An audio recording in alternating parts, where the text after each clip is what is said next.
Visakhapatnam Vijayawada metro rail ప్రాజెక్టుల CMP కోసం నిధులు మంజూరు చేసింది కేంద్రం. 2 మెట్రో ప్రాజెక్టులకు ఇచ్చిన మొబిలిటీ ప్లాన్ గడువు 5 ఏళ్లు దాటిపోవడంతో తిరిగి మరోసారి ప్లాన్ రూపొందించాలని కోరింది సెంట్రల్ అర్బన్ ట్రాన్స్పోర్ట్ విభాగం. కేంద్రం సూచనలతో సీఎంపీ కోసం కన్సల్టెన్సీ సంస్థను టెండర్ల ద్వారా ఎంపిక చేసింది ఏపీ మెట్రో రైల్ కార్పొరేషన్. 2 నగరాల సమగ్ర మొబిలిటీ ప్లాన్ రూపకల్పన కోసం సిస్ట్రా ఎంవీఏ సంస్థను ఎంపిక చేశారు.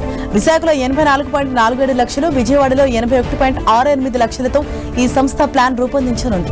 ఆయా పనుల కోసం ఏపీ మెట్రో రైల్ కార్పొరేషన్ కు నిధులు మంజూరు చేసింది సెంట్రల్ అర్బన్ ట్రాన్స్పోర్ట్ విభాగం.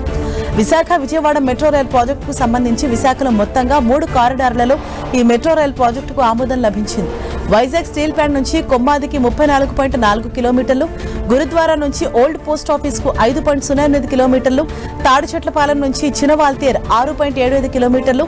ఈ 3 లైన్లు ఫేజ్ 1 గా, కొమ్మాది నుంచి భోగాపురం వరకు 30.67 కిలోమీటర్లు రెండో ఫేజ్ లోను పూర్తి చేయడానికి ప్రభుత్వం ఉత్తర్వులు జారీ చేసింది. మొత్తం 76.9 కిలోమీటర్ల మెట్రో రైల్ ప్రాజెక్టుకు గ్రీన్ సిగ్నల్ ఇచ్చింది ఏపీ ప్రభుత్వం. ఇక విజయవాడలో 66.15 కిలోమీటర్ల నిడివితో మెట్రో రైల్ ప్రాజెక్టు రాబోతోంది.